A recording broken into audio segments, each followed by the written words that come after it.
కామారెడ్డి జిల్లాలో భారీ వర్షాలు కురిశాయి. కామారెడ్డి, మాచోరెడ్డి, బిక్కనూరు, దొమ్మకొండ, బీబీపేట్, రాజాంపేట్, రామారెడ్డి మండలాల్లో అర్ధరాత్రి కురిసిన అకాల వర్షానికి ధాన్యం తడిసి ముద్దయింది. వరి ధాన్యం కొనుగోలు కేంద్రాలు చిన్నపాటి చెరువులను తలపిస్తున్నాయి. ధాన్యం పూర్తిగా తడిసిపోవడంతో రైతులు తీవ్ర ఆందోళనకు గురవుతున్నారు. ప్రతిరోజు వర్షం రావడంతో ధాన్యాన్ని కుప్పలుగా నేర్పడం, తిరిగి రాత్రి సమయంలో కుప్పగా చేయడంతోనే తమ సమయం వృధా అవుతుందన్నారు. తూకం వేయడం ఆలస్యం చేయడం వల్లనే ధాన్యం మొత్తం తడిసిందని రైతులు ఆవేదన వ్యక్తం చేస్తున్నారు.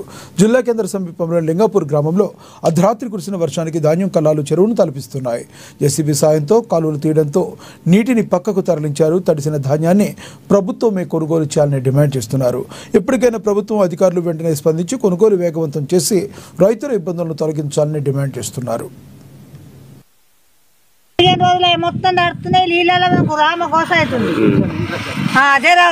మందిలో లేబర్ పంపిరు. లారీలు వస్తలే. ఒకటి లారీ వస్తున్నాడు. ఒకటే 5-5 పిల్లలు ఉన్నారు. అంతే కాంట పెట్టాడు. ఏమైంది? ఏం పడ్డది? వాన రాళ్ళు పడ్డాయి. 15 రోజులు పోసి రాత్రి చేయకుండా మొత్తం నీళ్ళు అయ్యి రోజు వారిని లింగపూర్